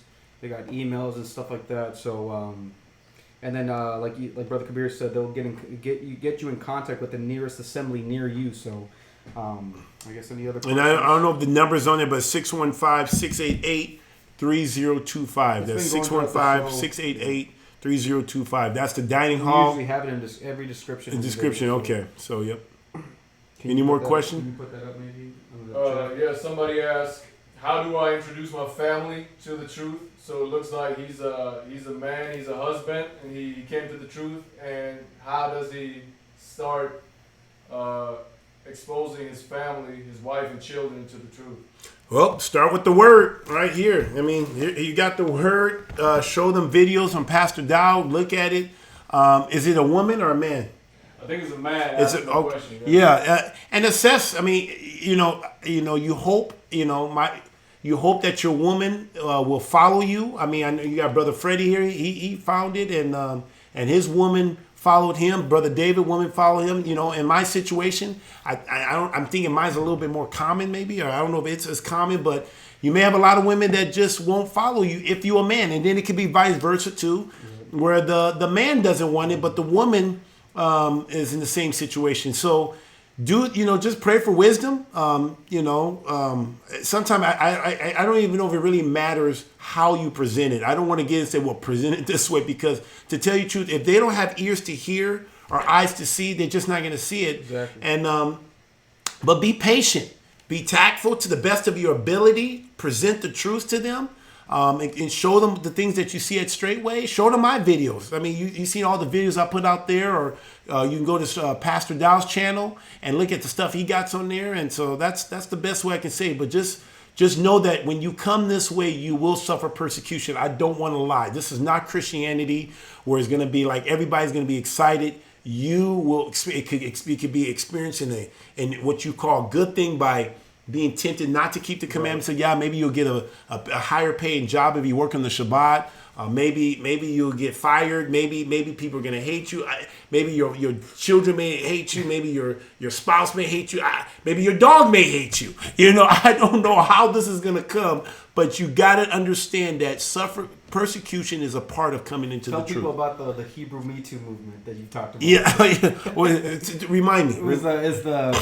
Because obviously we all have the common, testimony that we've all had to lose something. Yeah, me too. Relationship with our natural family. Maybe it wasn't our wife, but it was our natural family or whatever have you. You know what I mean? So when we, it was funny because I can't remember what we were talking about, but it's like seems like everybody who comes into faith, they lose something. Oh, so it's the Me Too. I've lost me something. Too. Me Too. Guys, it is truly a Me Too movement in the Hebrew Israelite. When you come into the truth, you will suffer loss. I don't want to lie to you. If you look at 2 Timothy chapter 3, verse 12, it says, anyone who chooses to live in Christ Jesus will suffer persecution. It is just off the chain. It's true. When I tell you that the word of Yah is true, if you think you're going to come in here, even people that got their family intact, that the woman did come and the children did come, they experienced persecution from their friends. Their natural family. I mean, it's just part of being in the truth. Christianity has lied to us for so long and made it think like Christianity is like going to Disneyland, it's so fun. And, Christianity looks like the world, and so, but you will suffer persecution. I remember one time, Mother Carol, man, that's a sweet woman. Man, it was just an honor to But anyway, I remember one time I said something under my breath or kind of just said it in thinking. I remember says, man, this shouldn't be happening. And she says, this is to be expected. I mean, she said no. I mean, she could have easily just went along with it. Yeah, your wife. She said no. This is to be expected. I mean, she just said it so. You know how Mother Carol talks, so sweet and comforting. I'm like, wow. But she's right. It's to be expected. So I'll put it this way. It's kind of like joining a gang. If you come into this truth and you have not suffered persecution, you're probably not in the truth, okay? Right. This is like initiation. You will be rejected. If they rejected Jesus, they will reject you. He said, if they hate me, they'll hate you. He says, no servant is greater than his master. He said, if they hated me, they will hate you also. So guys, if you have been chosen for such a time, if you've been called, many are called, but few are chosen. If you have been, if they pull you out, if you have other world, they'll love you. But if they pull you out, you will be hated. I was pulled out. You know how I got pulled out? Through a dream. That was my story. I got pulled out through a vision that Jesus said, you don't love me. And I said, no, I don't. And then all of a sudden, it just, on my spirit, if you love me, you'll keep my commandments. And I started to keep the commandments. And I didn't even know what commandment to start with because I thought I was a moral guy. And then all of a sudden, Pastor Dow pops up and he was talking about keeping the Sabbath day holy. I listened to his argument or the word. I didn't even argue. I just saw the word. All New Testament. Nothing old. He was showing everything in the New Testament, and I was convinced right there, if I truly love him, I will keep this commandment, and I'll find a way. And I did not know that hell will break loose. I thought this was an easy one. Keeping the Sabbath? I mean, how hard can that be? Literally, the day I kept the Sabbath, July 1st, 2017, that's when all hell broke loose. My wife left me 19 days later. That's crazy. On July 19. I can't make this thing up. I never saw that coming. Now when I tell people, expect it, but I didn't see it coming. I mean, keeping the Shabbat, that can't be a big deal. Man, hell broke loose. Before polygyny, before the head cover, makeup, literally, she left me because I wouldn't stop keeping it. That was one of the 4 ultimatums. Break away from straightway, when the Bible says, don't forsake the fellowship as you see the day approaching. And she says, are you going to still keep the Sabbath? I said, I'm going to keep it. Well, you're going to have to, the children have to keep it. Yep, they're part of if they're within my gates, they will have to keep it. So I wouldn't stop keeping the Shabbat. I wouldn't accept the fact that men and women are equal because the Bible says they're not. And that they're the weaker vessel. See right there, they're not equal. And then I wouldn't let somebody lay their hands on me suddenly. So people, I'm telling you, the enemy could be in your own household. When the Bible says that, it's true. Right? It says it. Jesus is don't think Jesus has come here to bring peace. He's come here to bring a sword. You want to know what the sword is? Here's the sword. It's sharper than, you see this right here? It look like a book, huh? I can do the rubbing on my face, right? I should shave with this stuff here. But listen, this is sharper than any two-edged sword. I don't know if Brother Freddie approves. I don't care.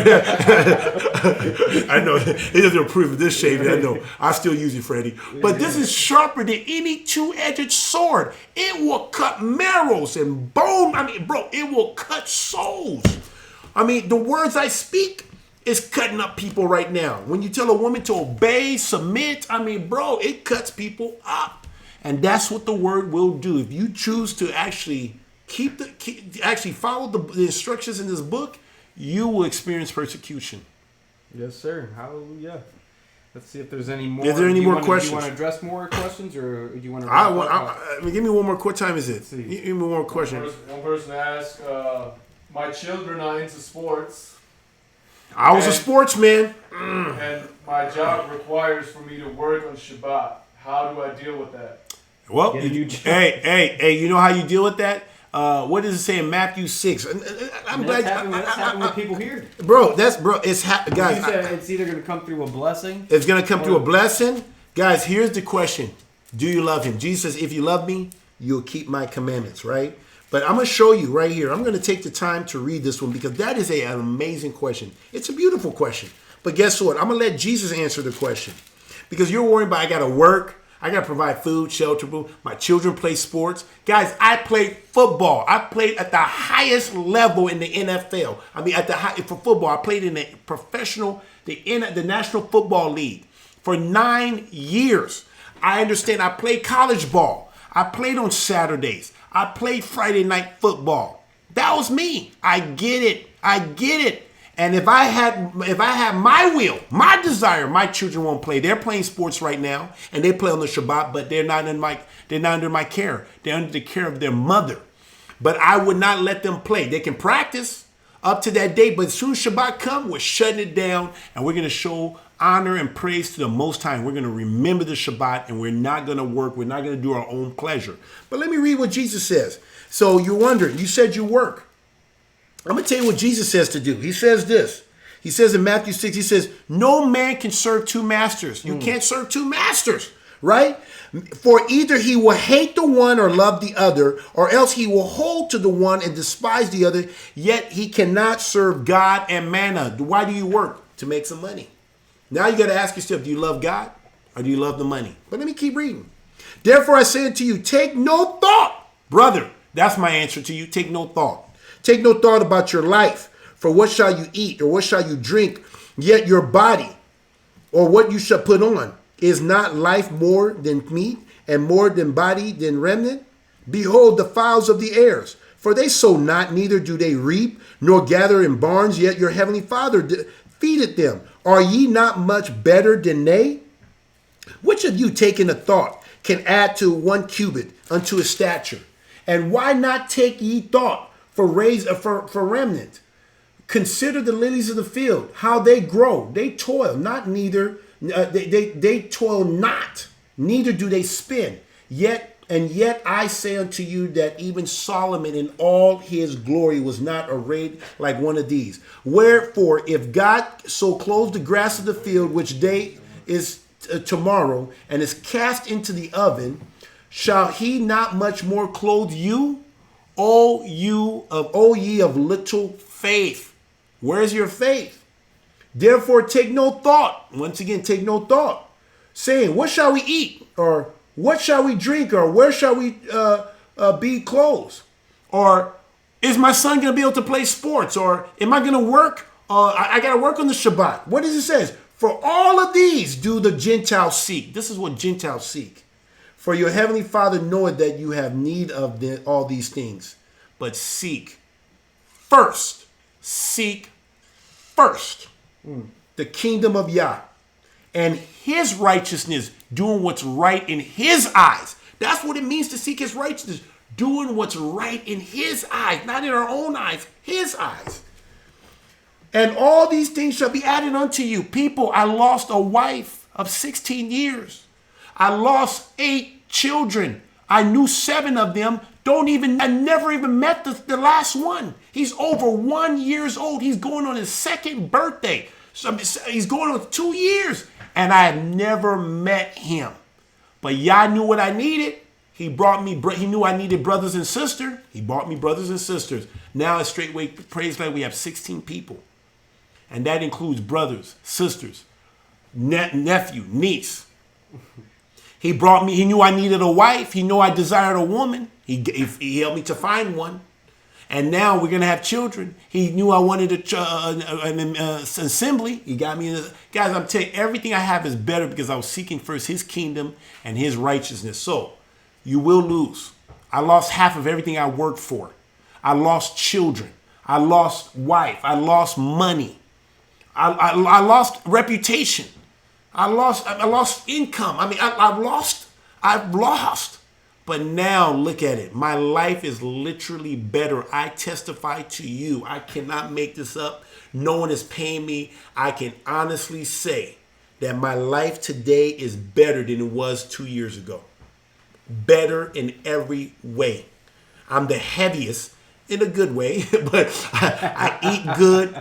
I have brothers who love me. I mean, look at my wedding. How many people can get? My wedding was put on, and we didn't have to pay for all that stuff. That was just brotherly love. People slaving just to put it out on YouTube. But I'm telling you, everything I have is better. The food was prepared by sisters. Everything was done by people, by Hebrew Israelites. So guys, I'm telling you, it's better. So that's my answer to your question is seek first his kingdom, his righteousness. I get it. you're gonna have to. That's the temptation. Are you gonna be a thorn and allow the cares of this world to stuff you out? Hey, Smooth79, if you want to retype in your question, because I think we might have lost it in transition here. So, he says he had a question about alimony. He says, "Women, I feel like you are saying, but I'm struggling right now." He says, "I feel what you're saying." It was all the way in the beginning. Oh, okay. Like towards, not in the beginning, but it was further back. So is that the same one to answer the question about working? If you wanna, that guy that you just answered the question from, he said, "Thank you, brother. Major changes." Are coming." Jeremy. Hallelujah, glory, hallelujah. That's the type of attitude you have to have. And I'm gonna tell you, it's gonna be a heck of a ride. It's gonna be rough, but guess what? If you do this for the name for the sake of the kingdom, he will bless you. I am a testimony of this blessing. He will, guys. I went through some major shit. Okay, I mean, major lost, major. If you don't believe me, check my YouTube. You'll see what I look like. I lost weight. I lost like 60, 70 pounds. He so just reposted the question. Kabir. This is the next question. Kabir, should I go after my wife for alimony and her retirement? She might come after me for child support. I don't want to be in the poorhouse. I'm struggling financially right now. Bro, do whatever you can do within the system. If she's if you can get that, it's your money. You're the head. You're the man. But let me just tell you. What would you say? I would say.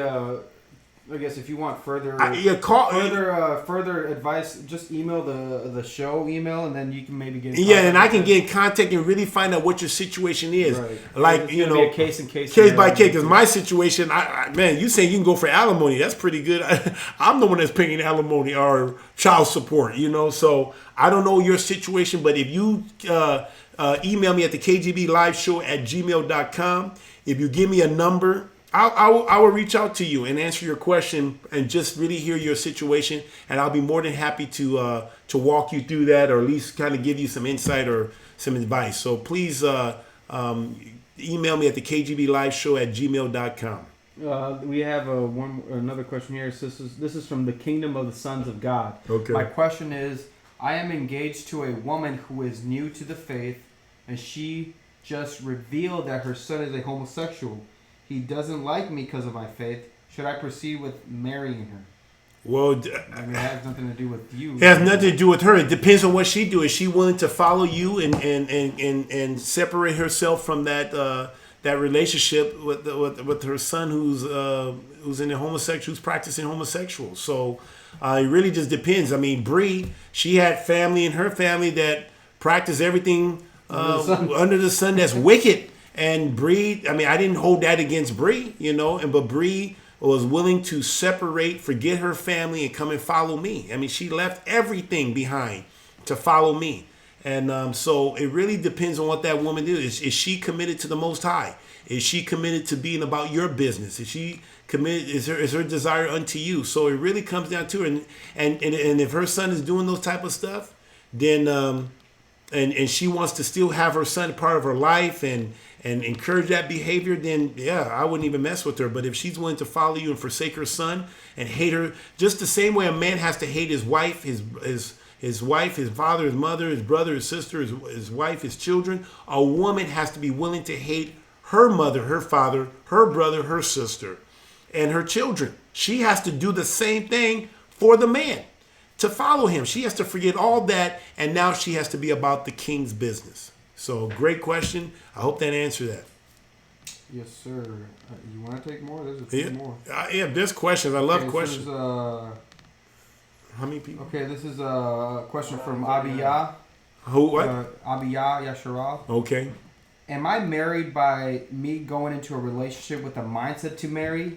But I was in the world before I got into the truth, and the woman does not know or study to show herself approved by Elohim. So I think he's trying to ask if he was in a previous relationship before coming into the truth, but the woman he's with currently doesn't seem to want to follow the truth. So, well, once again, is he still technically married according to Torah? Is that a binding? Are you taking care of her? Yes. If you having sex with this woman, you are in a relationship with this woman. I don't use marriage license if you label. But let me show you what the Bible says here in 1 Corinthians 7. This is one of the epistles of the letters that Paul wrote. He says, and I say unto the married, if you're having a sexual relationship, you're married. I say, I command ye not, I, but the Lord. Let not the wife depart from her husband. But if she depart, let her remain unmarried, or be reconciled to her husband, and let not the husband put away his wife. But to the rest I speak, not the Lord. If any brother had a wife that believeth not, does it sound the same situation, and she is pleased to dwell with him, let him not put her away. So if she's willing to dwell with you, then don't put her away.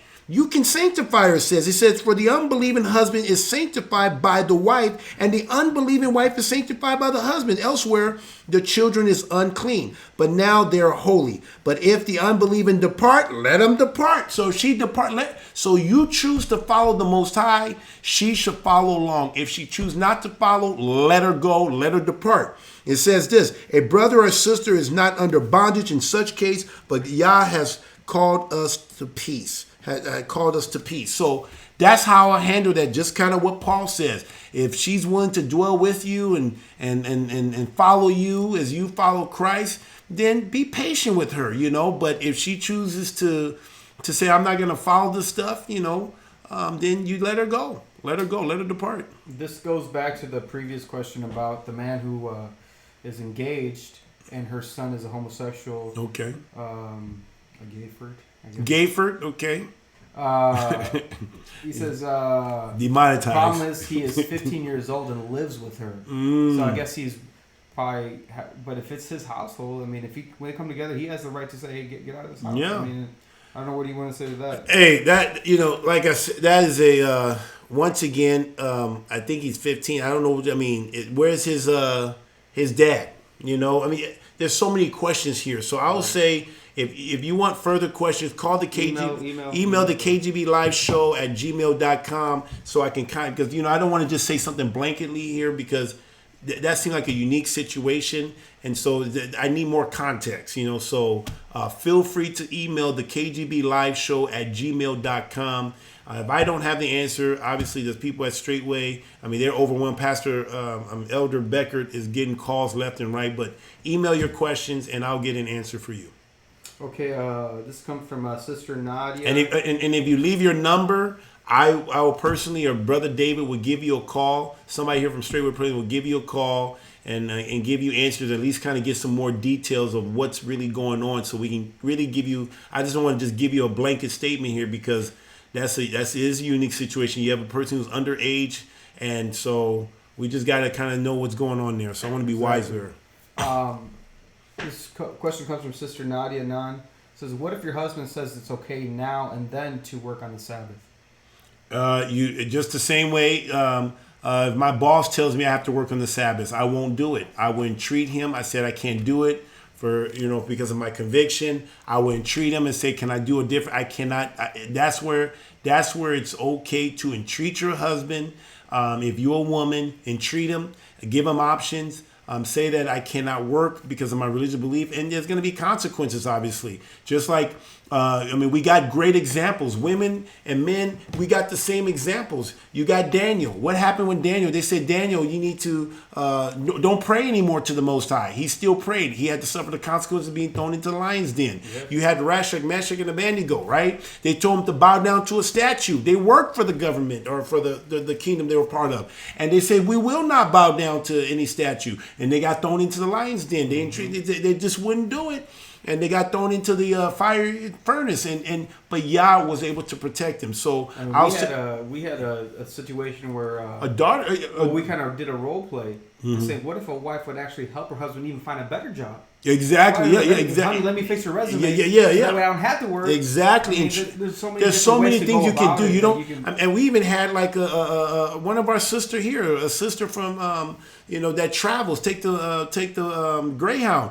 Her family didn't want her fellowshipping and everything, and she was in his house, and so she had to entreat him and say, I can't do certain things because it goes against my religion. And now because she stood firm, her family now leaves her be. She still lives with her parents, but she's now allowed to keep the commandments of Yah and still be at peace with her parents because she stood firm. She entreated them.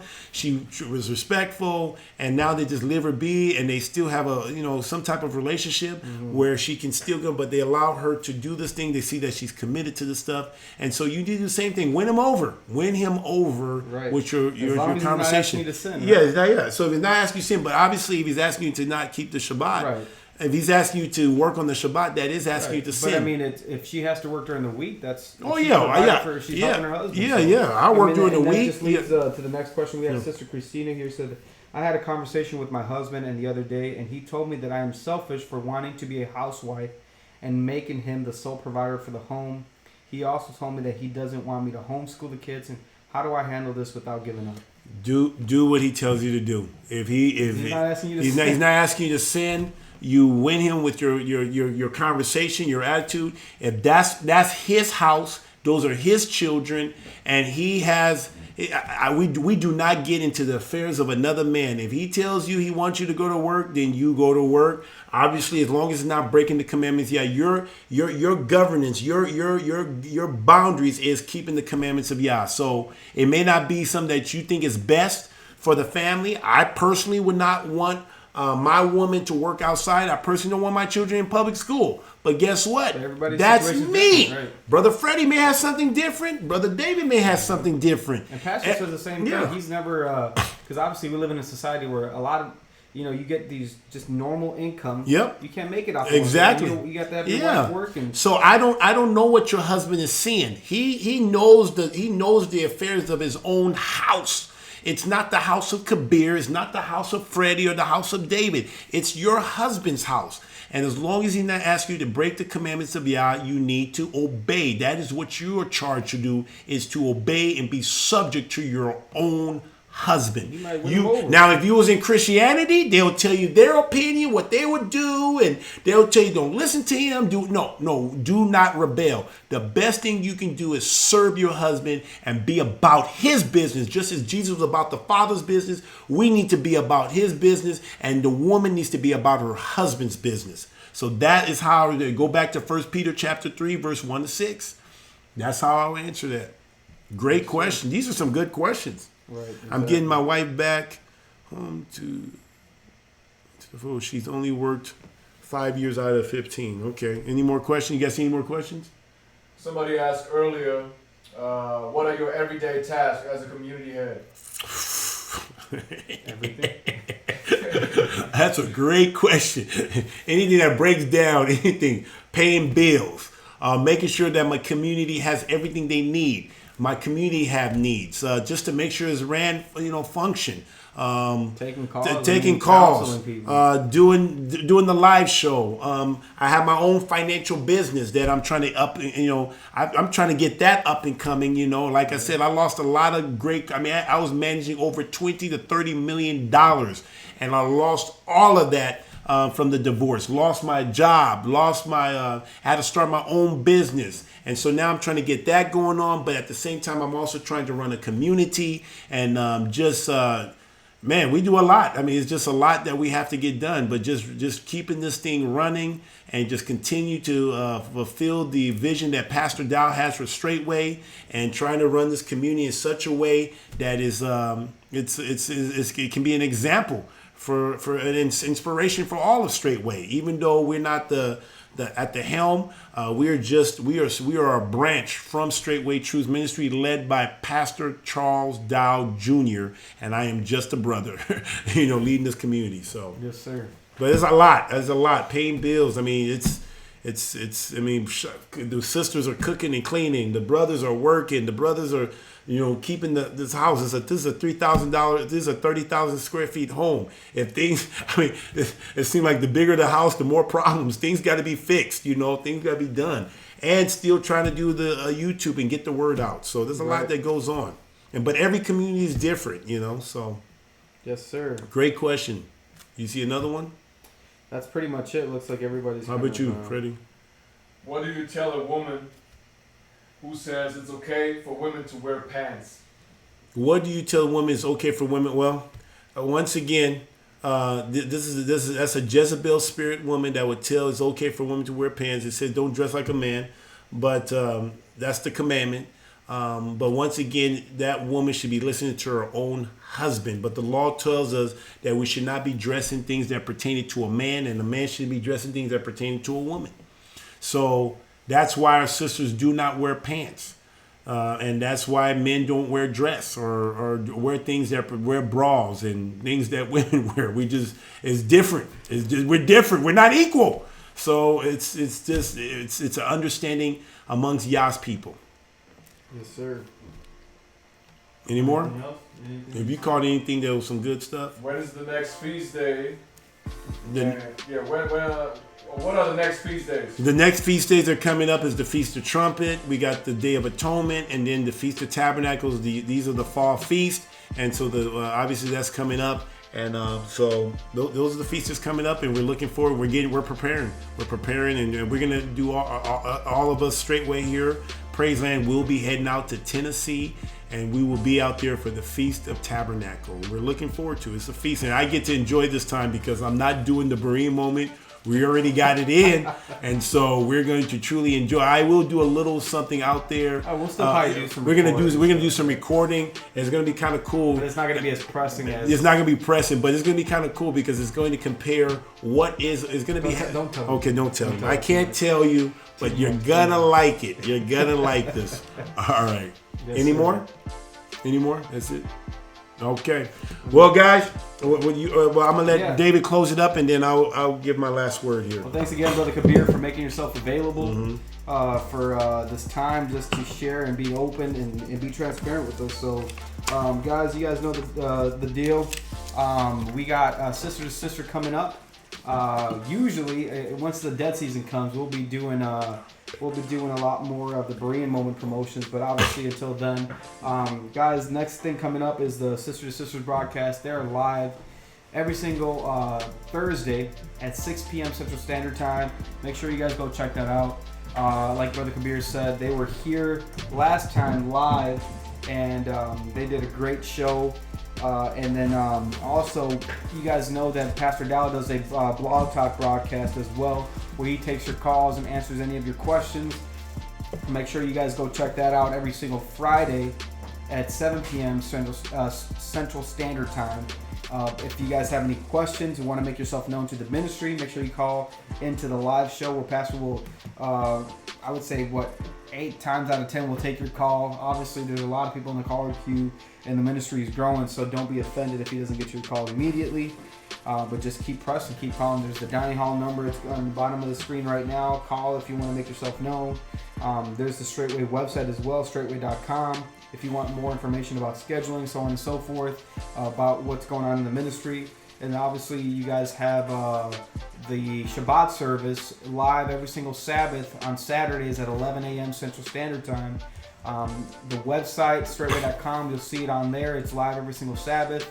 If you're on an iPhone or a smart TV, you want to watch it through an app, you guys can go to Straightway Live on YouTube. That's youtube.com/Straightway Live, and then it gets broadcasted on there as well. So there's a few different avenues for you guys to stay connected.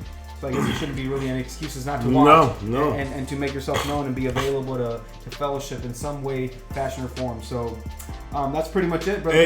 And guys, here's the last thing. So guys, to make the KGB Live Show very interactive, guys, please email us at the kgbliveshow@gmail.com. Give us some ideas of things that you guys want us to talk about, so that we can prepare and just come up with good content. Things that you guys want to know, things that if we don't know, subjects that you want us to talk about, things that you want me to react to. I mean, so we have a form that you can put it out there, and we can do if we feel like we got the answer, we will do a show on it. And so I want to encourage you guys to do that, and we may even give out T-shirts for those who come up. If we actually use your idea or your content for a show, we may even get you a T-shirt. We will acknowledge this is the person that gave us the idea, and we'll get you a mug or a T-shirt or something. We'll see. But we'll get you something because we want to encourage interaction here. Because guys, I just want to my whole goal for the KGB Live Show is to really. I came from the Christian world, was in it for 16 years, was very passionate about sharing the gospel of Jesus Christ as a Christian, and I just want to be able to just create this channel, this forum, to be able to tear down the lies, the deception of Christianity, and just really lead people to the truth. And I really believe that The broadcast just stop you. Oh. You can either stop it, and just shut it down, or we can start up back. Why did it shut down? There's only 49 watching, so like 100 droppers just left. Okay, well, but is it going to come back on where you can just finish it? I mean, will people go back and watch it? Yeah, that's I'm asking you. Do you want me to shut it down, or do you want me to restart it? Why did you shut it down? What happened? Got too long? We did go over 2 hours, right? Oh, that's it? I don't know if that's the reason, but And you Alright. only go 2 hours. we're back up now. Guys, give us sorry, we had a bit of Guys, a hiccup can here, so- you just give us a, if you guys can hear us testing 1, 2, 3, give us a 8. 8. Can you speak more about the Yes. cost or everything? Okay. We're back in the chat. Sorry about that, guys. If you guys can see the broadcast, please give us a 8 for great. Give us a 0 for the worst, I guess. Sorry about that. We should be back up and running. If not, it might take a little time to get back up. Oh, no. What happened? We're having issues with the OBS system. Looks like. Uh-oh. Is it the Wi-Fi? No, I'm not on Wi-Fi. Oh. It's the OBS system. It's the socket. I'm trying to go back up. And towards the end, we had 140 people watching. Dang, 140. that's good. That's the Well, highest. Last time it was around the 70s. Yep. That's the highest. Double. Oh, you guys back now? We're back. All right, guys. Can you guys see us? Hear us? Give us Can an you 8 guys for hear great. us? This is What are We you up? saying you're in, brother Freddie? Bear. We on the How do you same. know we're up? It's showing. Oh, you can hear it. Okay. Okay. Sorry about that, guys. Let's see. If you guys can hear us, can you please just give us an 8 for great? Sorry about that. We're wrapping up anyway, guys. Sorry about that. No, the show did not. No, the well, show it did was not. It towards was. the It's end, but- ending. Anyway, We off again. we off. Dang. Somebody I said. don't know. We can keep doing this. You're gonna have like multiple videos. We should just shut it down. We're towards the end. Okay. Want me just to type that in the chat or? Oh, it's gonna show nothing. Oh, no. There you go. Just wait for Brother Freddie's cue. Testing 1, 2, 3. You hear his cue?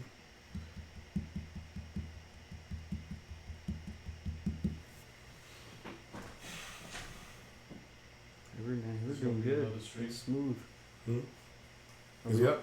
Is it gonna be another stream? It might be because I had to shut down the whole system and restart it. You Hey, good? this is the best one so far though, because usually we have interruptions in the middle. Yeah. Is he gonna start a whole new stream? I have no idea. You have to wait and see what YouTube does. You're still saying 29, 30 is watching. What's that? Mhm. There's still on the link in the chat, but the live stream is off.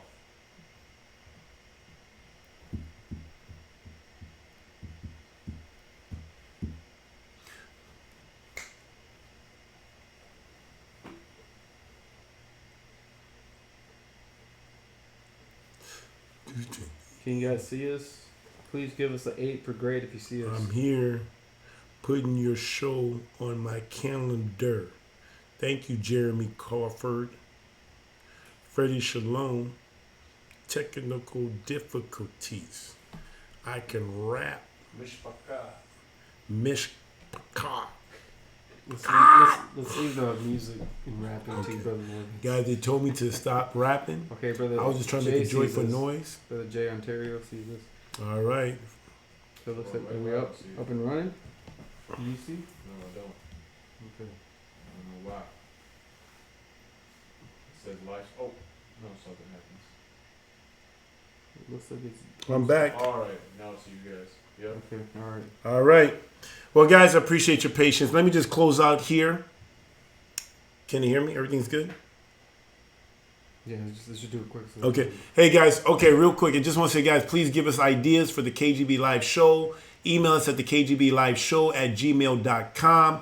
And if we ever use your content or whatever ideas you have given us, we will send you out some type of gift. So just please help us with that. And once again, thank you so much for your support. And guys, like I said, if Yah's words is true, be faithful in the little things. If you're faithful in the little things, when the big thing comes, you will be able to handle it. So, all right. Just want to say thank you from the KGB Live Show, and shalom, shalom.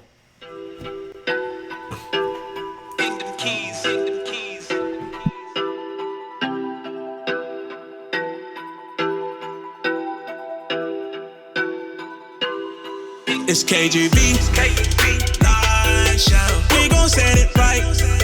Live Show. We only tell the truth. Live Show. We gon' set it right. Live Show. The true straight way. Straight from the scripture. Straight way. To you straight, no chaser. The true straight way. Straight from the scripture. Straight way. To you straight, no chaser. The true straight way. For this truth, they really hate me. I hit them like a safety. On my way to the mountaintop, ain't no way they gon' stop me. When you live this life, you only get one shot. Time is running out, but you keep looking at the clock. But for me and my household, we're gonna be doers of the word. It's KGB Live Show. We gon' set it right. We only tell the truth. Live Show. We gon' set it right. Live Show. The true straight way. Straight from the scripture. Straight way. To you straight, no chaser. The true straight way. Straight from the scripture. Straight way. To you straight, no chaser. The true straight way.